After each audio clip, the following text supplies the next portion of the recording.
Father Rohan, I have sinned! You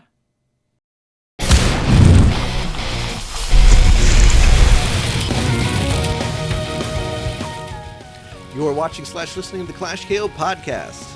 This is the show where we talk about why anime sparks so much passion among its fans. I'm Colton Cruz. Brianna Marshall. And I'm Wyatt Garland. Like what you hear, like what you see, subscribe to YouTube or the podcast platform of your choice so you don't miss out on knockout discussion. Today we're talking about the other Rohan OVA that came out recently, not the run, but at a confessional. Surprised, didn't even get a trailer for it, so we watched it just raw going in, didn't know anything to expect, and we were blown away. It's another fantastic Rohan vignette. Oh yeah, definitely up there. This wasn't another one they tacked on. This felt fleshed out and real, and oh god, nothing better than surprise JoJo. I don't even remember when we've ever gotten surprise JoJo, so this was good. This is good.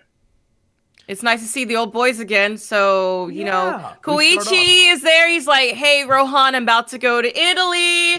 Can you use Heaven's Door so I can learn Italian? And Rohan's like, let me tell you a story when I was in Italy. Of course, Rohan's a bitch about it, too. He's like, I don't know why I should do that. Fuck you, Koichi. Exactly. Right. But he's Koichi like... with the nose. Let's not forget about that. He does. Part 5 art, man. Like, he's got a nose now. Confirmed. This is next level Koichi, and this is some good stuff.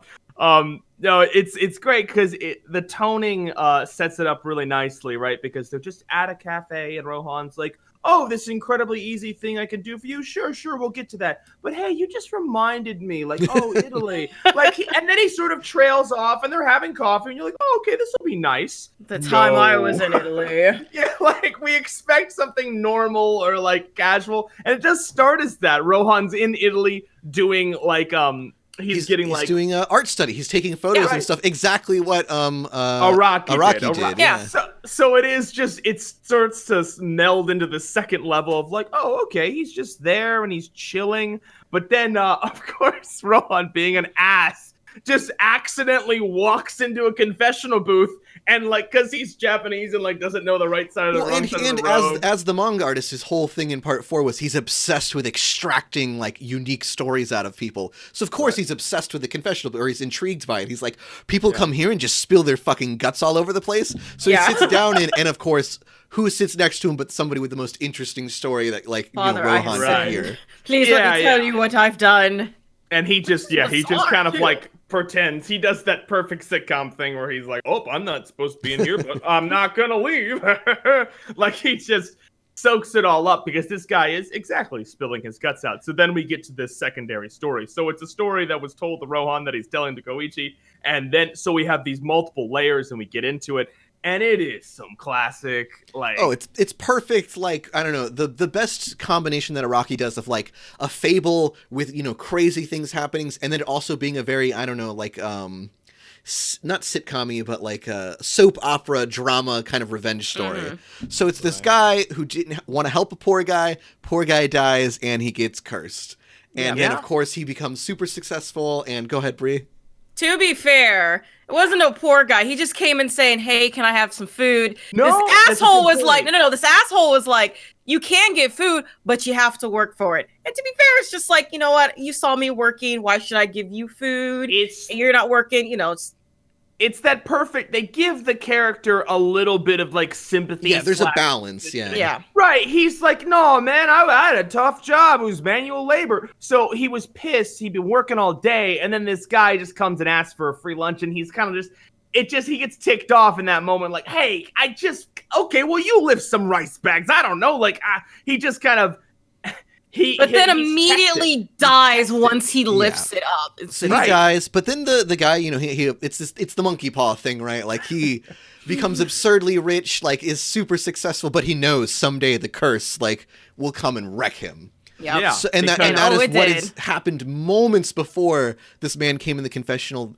He got wrecked. So it's his daughter's body is like, again, it's the weird JoJo stuff, right? Like JoJo logic. The girl, his daughter's body is possessed by the like curse and tries to kill him.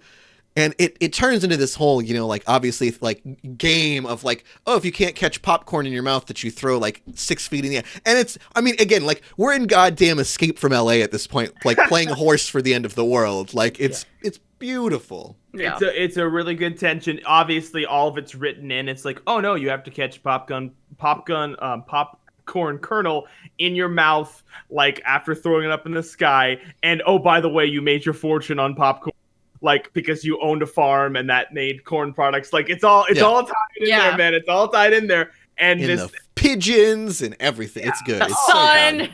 It's good. So there's this tension there, and unfortunately, the man apparently dies. Like there's a moment there, so you're like, what is his head cut off? Yeah, what's the curse? What's happening? Well, and then who is talking in this confessional booth with Rohan if the guy got killed?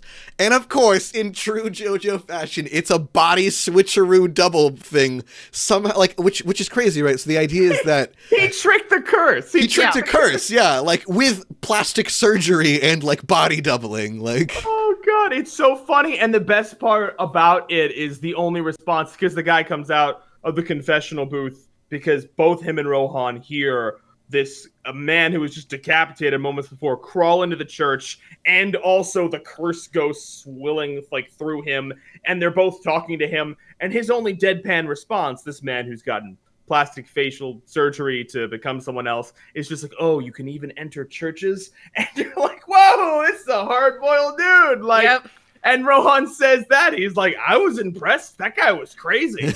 Yeah. It was impressive. And then we go back to Okuyasu. That's another thing. It's like my boys are back, but I love how Josuke is just nowhere to be seen ever. Rohan doesn't like him. Like it's true, yeah. He's not. But we like him though. We sort of see. They're not friends. But it's so funny. He's in the past saving himself as a baby from the snow. Okay, he's busy. Sure, he's busy. No, but Okuyasu is just like, wow, I don't know what the hell that has to do with it or anything. I just went off there. So it's the thing that's great about this story is that it does that double disarm, right? It is like, oh, we're just sitting having coffee, telling a story about Italy.